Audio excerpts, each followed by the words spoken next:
நியோமேக்ஸ் முதலீட்டாளர்கள் அனைவருக்கும் வணக்கம்.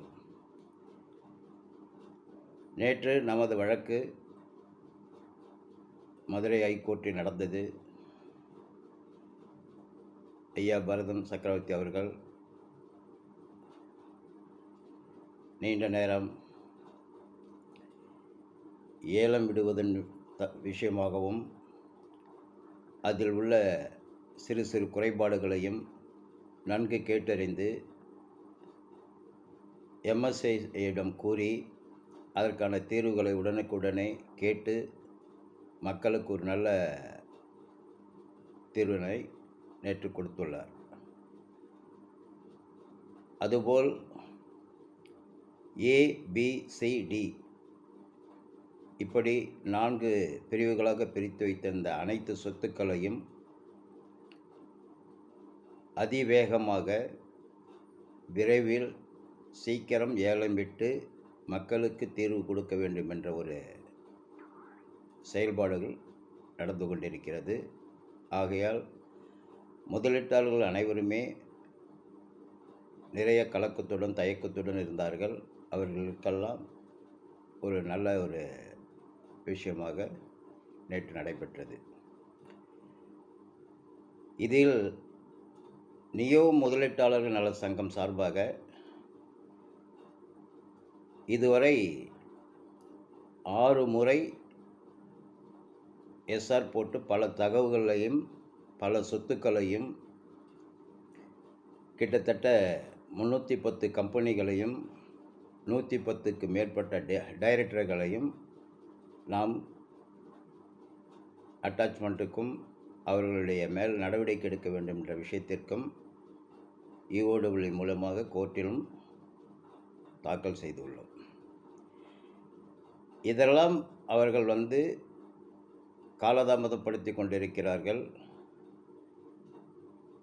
அதனால் ஒவ்வொரு வாய்தாவிலையும் நாம் அதை கேள்வி எழுப்பிக்கொள்ளும் கொண்டு வருகிறோம். அவர்களும் நீதியரசரும் அதை சீக்கிரம் அட்டாச்மெண்ட் செய்யுங்கள் என்று கூறியுள்ளார். ஆனால் இஓடபிள்யூ அதில் மிகவும் தாமதப்படுத்தி கொண்டிருக்கிறது. இதற்கு நீதியரசர் தரப்பிலிருந்து வரும் பதில் என்னவென்றால், நாம் நம்ம கையில் இருக்கிற சொத்துக்களை எல்லாம் விற்று தீர்த்துவிட்டு அடுத்தபடியாக எந்த விதமான நடவடிக்கையும் பேசிக்கொள்ளலாம், எடுத்துக்கொள்ளலாம். அதுவரைக்கும் ஏலம் விடுவதை குறிக்கோளாக எடுத்துக்கொண்டு நடைமுறையில் நாம் செய்து கொண்டிருக்கலாம் என்று நீதியரசர் கூறுகிறார். அது ஒரு மக்களுக்கு தீர்வு கொடுக்க வேண்டும் என்ற ஒரு நல்ல காரணத்தினால், நல்ல எண்ணத்தினால் அதை நாம் ஏற்றுக்கொள்ள வேண்டிய ஒரு விஷயமாக இருக்கிறது. ஆனால் இஓடபிள்யூவில் செய்ய வேண்டிய கடமைகள் குற்றவாளிகளை அடையாளம் கண்டு கொள்ள வேண்டும். குற்றவாளிகளை எஃப்ஐஆர் போட்டு வழக்கில் எடுத்து வர வேண்டும். அதில் மிகவும் தாமதப்படுத்தி கொண்டிருக்கிறார். அதற்கு காரணம் நிறுவனத்தாரும் அதற்கான முயற்சிகளை எடுத்துக்கொண்டிருக்கிறார். அந்த நிறுவனத்தாரோடு இணைந்த இவர்களும் பல விஷயங்களில் உடன்பாடு ஆகி கொண்டிருக்கிறார்கள். அதனால்தான் அவர்கள் இந்த அட்டாச்மெண்ட் விஷயத்தில் தாமதப்படுத்தி கொண்டிருக்கிறது நன்றாக தெரிந்த விஷயமாக இருக்கிறது. இதற்கு நாம் நீதியரசரிடம் போய் முறையிட்டால் அங்கு தீர்வு கிடைக்காது என்பது ஒரு விஷயம். அங்கு செட்டில்மெண்ட்டுக்கு மட்டுமே தீர்வு. நடவடிக்கை எடுக்க வேண்டும். டைரக்டர் கைதாயிருக்கிற டைரக்டர் மீதமுள்ள டைரக்டர்களை எஃப்ஐஆரில் கொண்டு வர வேண்டும். அவர்கள் மூலமாக உள்ள சொத்துக்களை அட்டாச்மெண்ட்டுக்கு எடுத்து வர வேண்டும். அதுபோல் ஆர்ஹெச்ஏஹெச் அவர்களிடம் இருக்க சொத்துக்களையும் அட்டாச்மெண்ட் எடுத்து வர வேண்டும் என்றால் இவர்கள் எல்லாமே குற்றவாளியாக ஆக்க வேண்டும். ஏனென்றால் இஓடபிள்யூவில் பல முறை பல விஷயங்களை நாம் பேசும்பொழுதும் அவர் கூறுகிறார், எவிடன்ஸ் இருக்கிறதா, அவர் அக்யூஸ்டா அப்படின்னா. இன்ற நாள் என்னிடம் ஒரு விசாரணை வந்தார்கள். மதுரை இஓடபிள்யூ ஆஃபீஸிலிருந்து. நீங்கள் 3 முறை சிஎம்முக்கு மெயில் போட்டிருக்கிறீர்கள். எங்களுக்கு அது தகவல் வந்தது. ஆகையால் உங்களுக்கு நேற்று நடந்த வழக்கில் நீங்களும் கலந்து கொண்டீர்கள். வழக்கினுடைய போக்குகளை நீங்கள் பார்த்து கொண்டிருக்கிறீர்கள். உங்களுக்கு மேலும் என்ன சார் பிரச்சனை அப்படின்ற ஒரு விஷயத்தை அவங்க என்கிட்ட கேட்டாங்க. நான் சொன்னேன், எனக்கு என்கிட்ட பணம் வாங்கின ஏஹெச் நெய்வேலியில் 2 பேர் இருக்கிறாங்க. அதில் ஒரு ஏஹெச் டாக்டர் செல்வகுமார்னு சொல்லிட்டு, இன்னொருத்தர் பாஸ்கரன் சொல்லிட்டு. இந்த பாஸ்கரன் வீரசக்தி டைரக்டர் கண்ட்ரோலில் இன்வெஸ்ட்மெண்ட் எடுத்தார். டாக்டர் செல்வகுமார்ன்றது தேவகோட்டை டீமில் சார்லஸினுடைய தலைமையில் செயல்பட்டு கொண்டு இருக்கிற அந்த குரூப்பில் பிஸ்னஸ் எடுத்தார். கிட்டத்தட்ட இங்கே ஒரு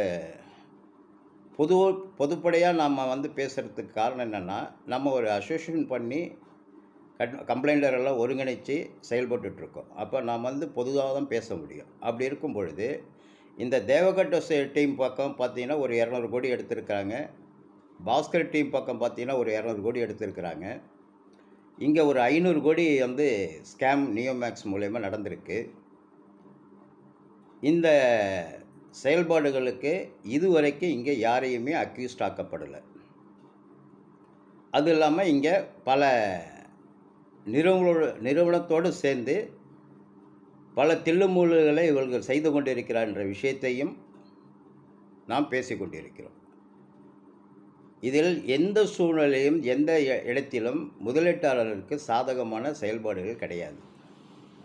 அப்போ இவர்களை அக்யூஸ்ட் ஆக்கி இவர்கள் மூலயமா என்ன நடந்தது, என்ன செஞ்சாங்க, இவங்க எவ்வளோ பேர்த்துக்கிட்டேருந்து பணம் வாங்கின டீட்டெயில்ஸ் இஓடபிள்யூ வாக்குமூலமாக எடுத்தால் மட்டுமே தான் இவர்களுடைய முதலீடு வாங்கினத்துக்கு ஒரு மிகப்பெரிய முதலீட்டாளருக்கு சப்போர்ட்டான விஷயமாக ஆக்கப்பட முடியும்.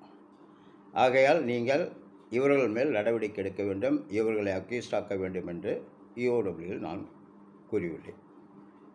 இதை எதற்காக உங்களுக்கு தெரியப்படுத்துகிறேன் என்றால், நேற்றைய நாள் நாம்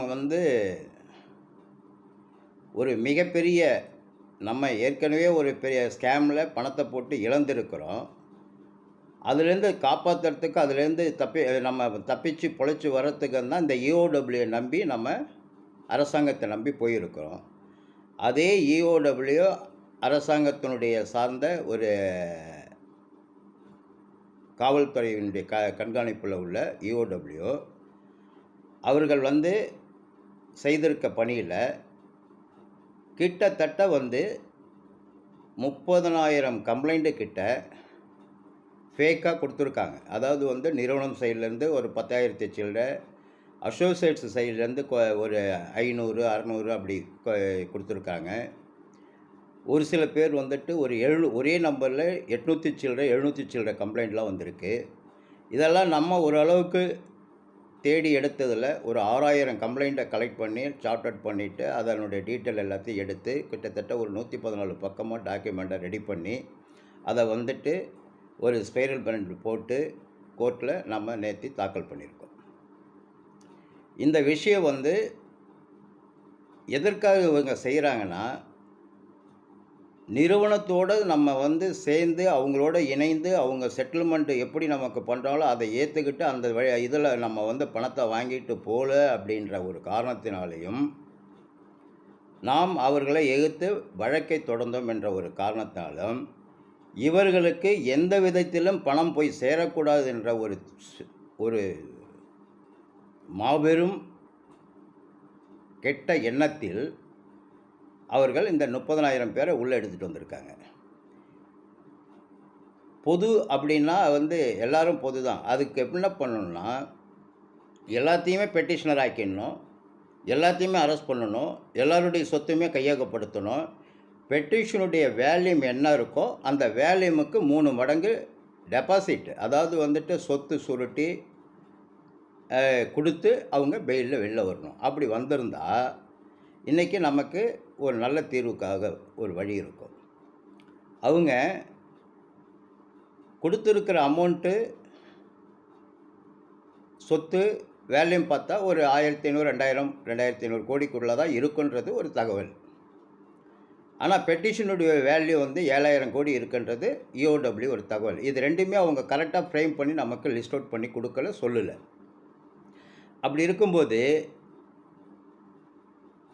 7000 கோடி இருக்குன்றதை கன்ஃபார்ம் பண்ணிட்டா அவங்க வந்து 21,000 கோடிக்கான சொத்துக்களை வந்து கொடுக்கணும். கொடுத்தா மட்டும்தான் அவங்களுக்கு பெயில் கொடுக்கணும்.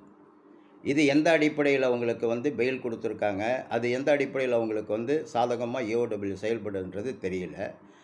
அது ஒரு பக்கம் இருந்தாலும் இந்த முதலீட்டாளர்களுடைய பெட்டிஷன் விவகாரத்தில் நம்மளை ஒரு நபர் ஒரு ஆள் ஒரு பெட்டிஷன் தான் கொடுக்கலாம்.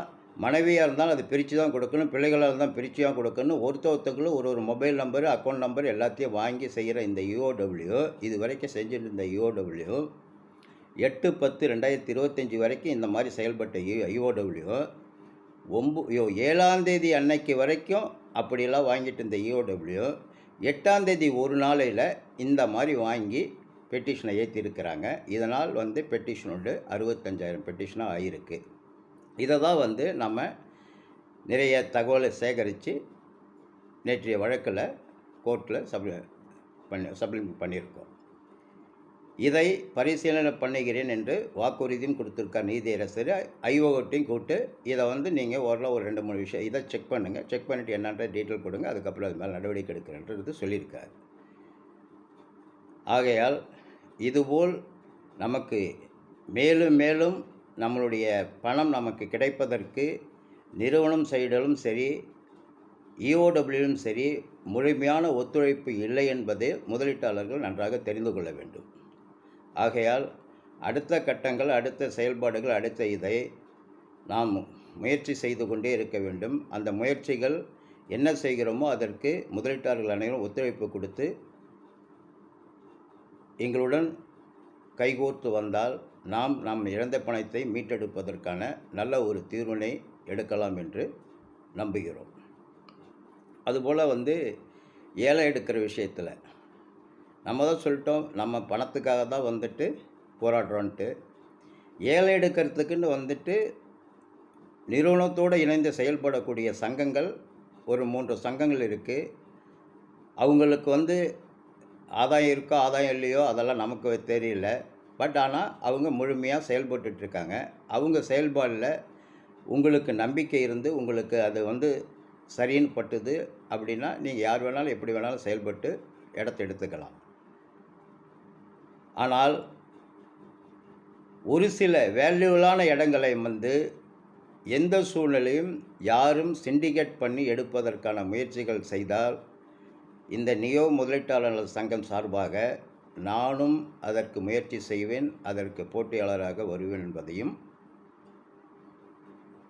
எல்லா சங்கங்களும் தெரிந்து கொள்ள வேண்டும். ஏனென்றால் நாம் எதிர்பார்ப்பதே இந்த ரிசார்ட் நல்ல விலைக்கு போகும். அதை இவர்கள் திட்டம் போட்டு வேல்யூவேஷன் குறைச்சி பண்ணி வச்சுருக்கிறாங்க. இப்போ போடி மட்டுமே பார்த்தீங்கன்னா நேற்று ஆர்கியூமெண்ட்டில் ஜட்ஜி ஐயா சொல்லும் பொழுதே சொல்கிறாரு, நீங்கள் ஃபிக்ஸ் பண்ணியிருக்கிற ரைட்டு ஓகே, ஆனால் அது ஒரு 250 கோடிக்கு போகுதுன்னு வச்சுங்க, அதை வந்து ஏன் நம்ம விடுவானே, அதனால் நீங்கள் வந்துட்டு கவர்மெண்ட் சைடில் அதை கரெக்டாக வேல்யூவேஷன் பண்ணுங்கள், பண்ணிவிட்டு ஒரு 10 நாளுக்குள்ளே தகவல் சொல்லுங்கள், அதுக்கப்புறம் அதையும் சேர்த்து விட்டுறலாம் அப்படின்னு சொல்கிறாரு. அப்போது நிறைய வேல்யூவேஷன் போட்ட ஒரு விஷயத்தில் நிறைய குளறுபடிகள் நடந்திருக்குன்றது நீதியரசருக்கே தெரியுது. அதனால் வேல்யூவேஷன் எங்கெங்கே யாராருக்கு எப்படி எப்படி பண்ணணுமோ அது மாதிரி சாதகமாக பாதகமாக பண்ணி வச்சுருக்கிறாங்க. அதுபோல் இந்த ரிசார்ட்டுகளும் இருக்குது. அதனால் ரிசார்ட்டை எடுக்கக்கூடிய எந்த ஒரு காம்படிட்டராக இருந்தாலும் அதை நன்றாக நாம் பார்த்து கொண்டே இருக்க வேண்டும். அதற்கு போட்டியாளர்களாக நாம் போனால் மட்டுமே நாம் அந்த ரிசார்ட்டில் நல்ல ஒரு பெருந்தொகையை எதிர்பார்த்து நம்ம எடுக்க முடியும். அப்படி எடுத்தால் மட்டுமே முதலீட்டாளர்களுக்கு நல்ல தீர்வு கொடுக்க முடியும். ஆகையால் ஒவ்வொரு மூமெண்ட்டையும் முதலீட்டாளர்கள் கவனித்து கொண்டே இருக்க வேண்டும். அதுபோல் முன்னெடுத்துச் செல்லும் சங்கங்களுக்கு உறுதுணையாக இருக்க வேண்டும். மேலும் மேலும் அடுத்த கட்ட முயற்சிகளை நாம் செய்து கொண்டிருந்தால் நம்மளுடைய முதலீடு நாம் பெறுவதற்கான நல்ல ஒரு தீர்வாக இருக்கும் என்பதையும் முதலீட்டாளர்கள் தெரிந்து கொள்ள வேண்டும். ஆகையால் அடுத்த கட்டம் நாம் சென்னையில் இதில் இஓடபிள்யூடைய குளறுபடிகளும் நிறுவனத்தார் சைடு நமக்கு கிடைக்கக்கூடிய இடையூறுகளையும் காவல்துறை மேலதிகாரியிடம் எடுத்து செல்ல வேண்டும் என்ற ஒரு காரணத்தினால் நாம் ஒரு சில திட்டங்களை தீட்டிக் கொண்டிருக்கிறோம். அதற்கு அனைவரும் ஒத்துழைத்து உறுதுணையாக இருக்க வேண்டும் என்று கூறி இந்த தகவலுடன் அடுத்த ஒரு விஷயத்தை உங்கள் பகிர்ந்து கொள்ளும் வரை இந்த உரையை முடித்துக் கொள்கிறேன். நன்றி, வணக்கம்.